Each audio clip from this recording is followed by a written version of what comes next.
Hey everybody, BlackMeat953 here, coming to you with another deck profile of another one of my friend Chris's decks. This time it's his Red Eyes deck. Let him get his their monsters. Yeah. Alright. For monsters, triple red eyes, obviously, because you need this in order for the entire deck to Mismatching function. rarity. Oh, nah. Here you go. Matching rarity.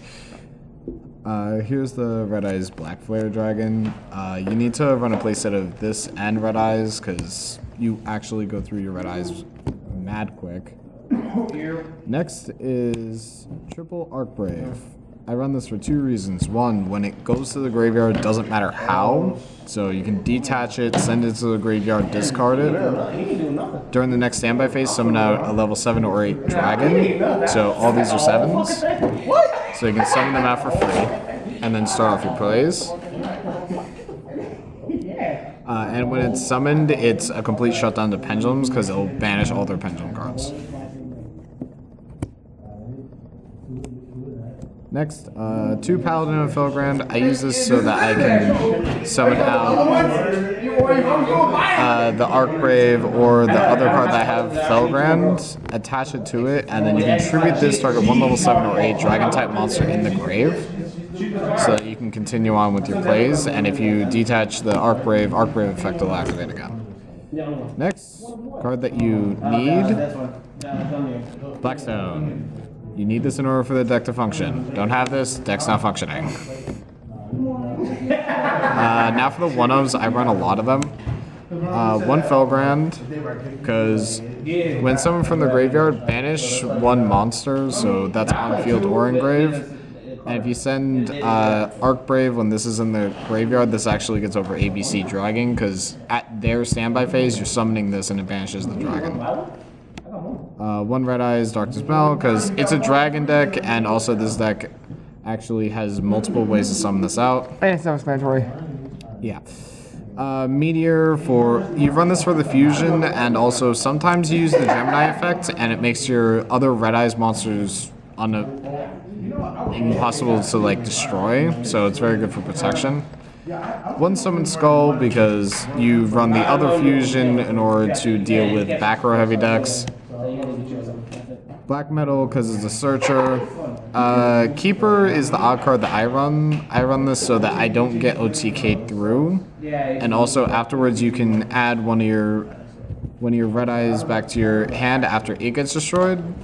When it's summoned, you add the Red Eyes so that you can use cards of Redstone to ditch and draw cards. And last monster is Kinka. This, you have a lot of targets for this actually. You have either Blackstone, and then you can use this effect to summon out, or you can use, Or you can use Black Metal, and then you can actually go into a contact with the card, so you can get Metal's effect. And that's all the monsters. On to the spells now. Yep. Spells. 3 Return of the Dragon Lords, because it's a dragon deck. This is mad overpowered with dragon decks. That's literally it. Dragon Shrine, because again, you're running a dragon deck. This Foolish is 2 cards. Goes through deck faster. Card finally came out. Red Eyes Instinct. This is your most amazing card for the deck. This is basically, has been explained as, very obviously, this does what Alternative did to Blue Eyes. This does for Red Eyes. Cards of the Redstone. This is what I was talking about earlier. Basically, pitch your Red Eyes, draw 2 cards, Foolish another Red Eyes.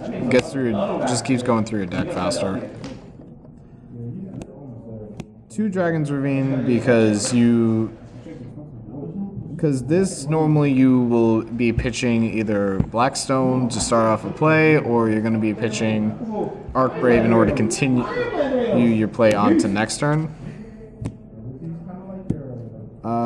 2 Red Eyes Fusion, because you only have 2 fusion targets, and this clogs because when you activate, that's the only thing that you can do. So normally using Red Eyes Fusion and then you pitching Archbrave with it so you can set up for next turn because Arcbrave summons on their turn. Skill charge because it's a dragon deck. One trap, one trap. I run one Silver Scry just because it can help you rapidly go through, but at the same time you have to. I don't really use it in more than one because of the fact that it only summons out the normals and that's it. One reinforcement of the army because you run the paladins and paladins get you into your plays.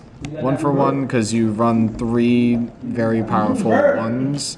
You can't summon Kinka just because of its being a spirit. Last card. Return of the Red Eyes. This basically, as long as you control a Red Eyes, you can keep summoning Red Eyes on either player's turn. So it's very hard to just get rid of your board without Raigekiing it. I'm gonna mismatch rarity. Yeah, get over it. Okay. That's the main deck. This is the extra. Meteor Dragon. This is a Foolish. This is your biggest beat stick. Herb, you got the Dark Kaiju? And it's very hard to deal with, so very good. Archfiend, Skull Dragon. This is your Armades that can burn for game. You mainly just use this against back row heavy decks. You don't normally use it on anything else. And this is what I was talking about earlier, Beast Eyes, because for this normally you will end up doing Kinka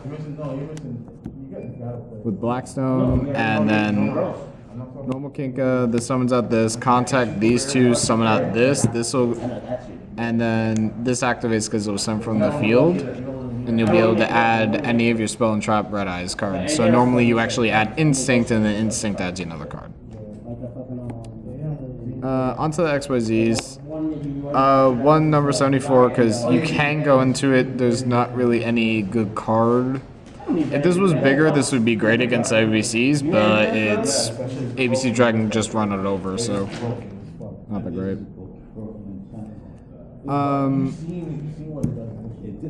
Big Eye, you run 2 of this. I only have 1. I'm going to be getting another one soon. But Big Eye, because it's arguably the best rank 7, just because of the fact that it steals games.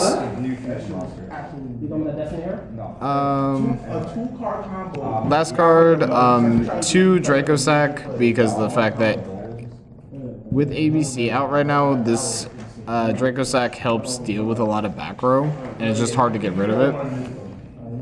And now the main and almost only rank 7 you go into. Triple Flare. This deck averagely can actually just put out Triple Flare on first turn, and then your opponent has to go, and whenever they activate something, they get burned for 15 in total. So they have a total of 6 moves if none of those cards cost life points. And, well, that's kind of the deck. What would you say would be the best and the worst parts of the deck? The best part is that it's extremely floody, so it's very difficult to get rid of. The worst part is that it does lose to mass removal. So if you get Raigeki'd or Darkhold, you're going to have a hard problem until next turn. So if they Raigeki you and then game, you just lose. What are your good matchups? Good matchups are actually just anything besides ABCs. Only reason ABCs are a bad matchup is because of the fact that they can just freely go into ABC Dragon too quickly. If they couldn't do that, then you'd be fine. Because everything like Blue Eyes, they have bigger beaters, but you can swarm the field and they don't have a way to deal with that. DDDs, this can deal with because of the fact that you keep banishing their contracts because of Arcbrave. Because you can keep just summoning out Arcbrave over and over again and then just banishing their contracts, and DDDs without their contracts can't play. Okay, so that's the end of deck profile. Blackwing 953, signing out.